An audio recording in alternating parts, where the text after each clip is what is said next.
Maintenant, on revient sur le débat du jour, les vrais révélateurs de Johnny face à Asalfo. C'est ça le vrai débat. Johnny Pacheco est un enfant maudit.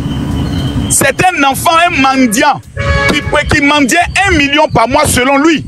Et qui, étant malade, est allé demander l'argent au RHDP.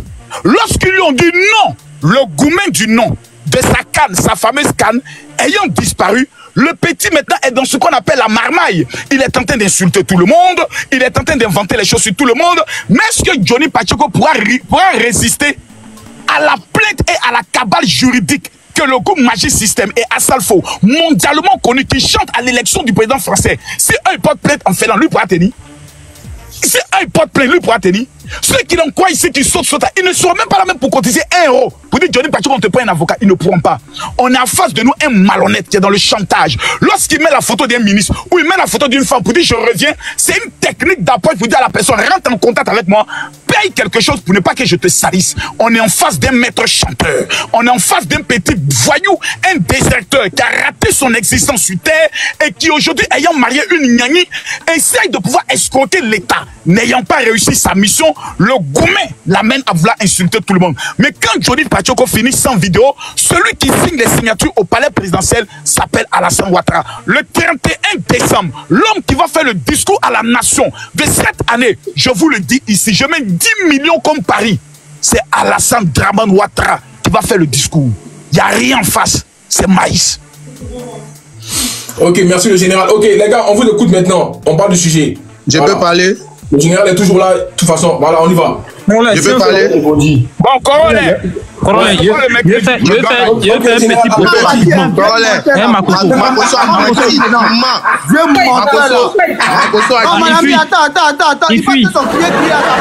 Les gars, un instant, les gars, pardonnez 30 secondes rapidement.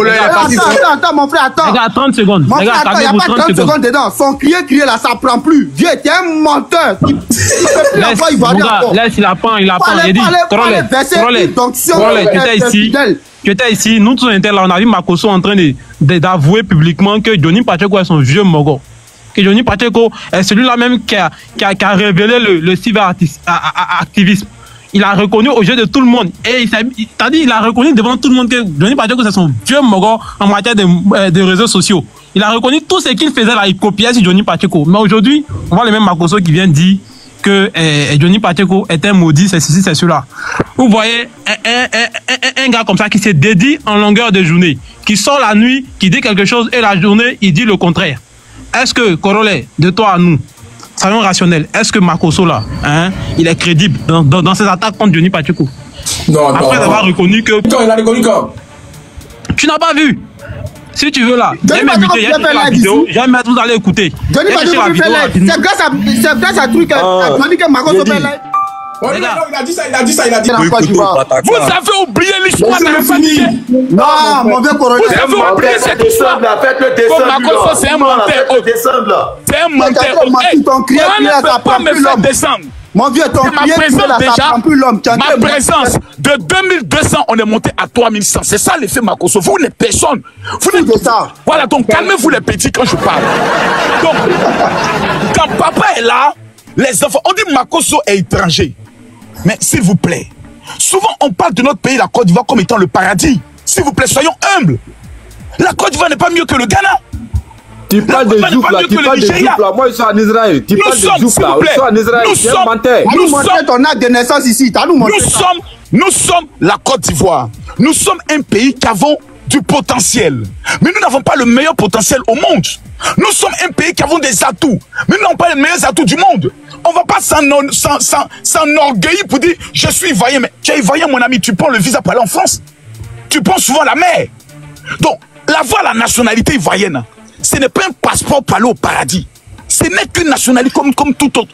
Le Burkinabé n'est pas supérieur. L'Ivoirien n'est pas supérieur qu'au Burkinabé. L'Ivoirien n'est pas supérieur qu'au Malien. Donc si Dieu a permis par sa grâce que je sois ivoirien, je lui dis merci, tout simplement. Voilà, si aujourd'hui j'étais congolais, mes amis, mais j'allais être l'homme le plus fier. Est-ce qu'en matière de richesse souterraine, la Côte d'Ivoire peut s'arrêter devant le Congo? On ne peut pas. On ne peut même pas imaginer. C'est le jour et la nuit. Donc il n'y a pas de mépris qu'on doit avoir vis-à-vis des étrangers.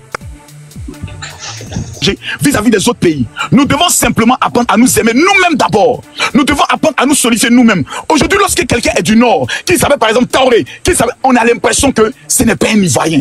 C'est ça qui a mené la guerre en Côte d'Ivoire. Les histoires de tuer étrangers, s'il vous plaît. Qu'est-ce que nous devons faire? Apprenons à nous aimer. Moi ici, je n'ai pas de haine contre vous. Vous êtes mes frères d'abord humains. Vous êtes d'abord mes frères humains. Humains d'abord. Nous sommes d'abord des humains. Et au-delà de ça, nous devons nous aimer. Moi, vis-à-vis des étrangers, j'ai un programme.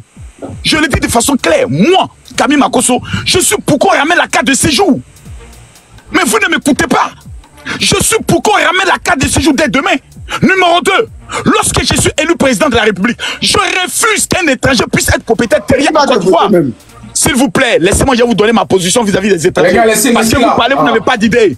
Vous parlez, mais on a l'impression que vous êtes dans les agoras. Parlez avec des réflexions. Je suis pour ce qui se passe au niveau du Cameroun. Au Cameroun, aucun étranger ne peut être propriétaire à vie d'un terrain. Tu es propriétaire, tu payes un terrain, tu l'as pour 90 ans. Passé les 90 ans, l'État récupère le terrain. De façon claire et de façon nette. Je suis pour l'augmentation des impôts de tous les Arabes qui sont en Côte d'Ivoire, qui ont des shawarma et autres. Je veux une augmentation d'impôts, doubler les impôts, pour que l'Ivoirien puisse se sentir à l'aise. Je suis encore pour que lorsqu'un étranger arrive dans notre pays, qu'il crée une société, si dans le système de la société, un Ivoirien n'a pas 40% des actions de la société, comme cela se passe au niveau du Qatar, la société ne sera pas créée. Les amis, je suis un radical. Traitez-moi des xénophobes. Je suis radical. Mais à l'heure où nous parlons, le problème de la Côte d'Ivoire n'était pas d'avoir un problème de nationalité, ou plutôt, je peux le dire, d'ivoirité. C'était d'abord un problème simple de sécurité. Qui est l'homme par qui aujourd'hui nous avons une sécurité garantie? Alassane Ouattara. Qui est l'homme par lequel nous avons une modernisation de notre pays? Alassane Ouattara. Qui est l'homme qu'on a traité? S'il prenait le pays allait être détruit. Alassane Ouattara. Il a changé l'histoire de notre pays. Aujourd'hui, on peut se taper la poitrine devant n'importe qui pour parler de développement. C'est l'œuvre d'Alassane Ouattara. Maintenant, c'est normal. Je chute maintenant. Je chute. Je sors. C'est normal. C'est normal que des personnes souvent qui ont raté leur vie et qui ont échoué leur vie est mal parce qu'ils n'ont pas de maison en Côte d'Ivoire, ils n'ont pas conçu en Côte d'Ivoire. Alassane Ouattara n'empêche pas quelqu'un de réaliser dans son pays. Hein. Personne. Donc, je chute maintenant. Je chute. Je sors. C'est normal. C'est normal que des personnes souvent qui ont raté leur vie et qui ont échoué leur vie est mal parce qu'ils n'ont pas de maison en Côte d'Ivoire, ils n'ont pas conçu en Côte d'Ivoire. Alassane Ouattara n'empêche pas quelqu'un de réaliser dans son pays. Hein. Personne. Donc si vous voulez réaliser, retournez dans votre village. Prenez les terres que vos parents ont vendues aux Burkinabés et aux Maliens. Allez les cultiver. Parce que l'agriculture, Houphouët-Boigny a dit, le succès de ce pays repose sur l'agriculture. Je termine par une question à tous ceux qui sont ici présents. Donne-nous le nom de ton village et dis-nous ce que tu as réalisé dans ton village. Merci. Okay.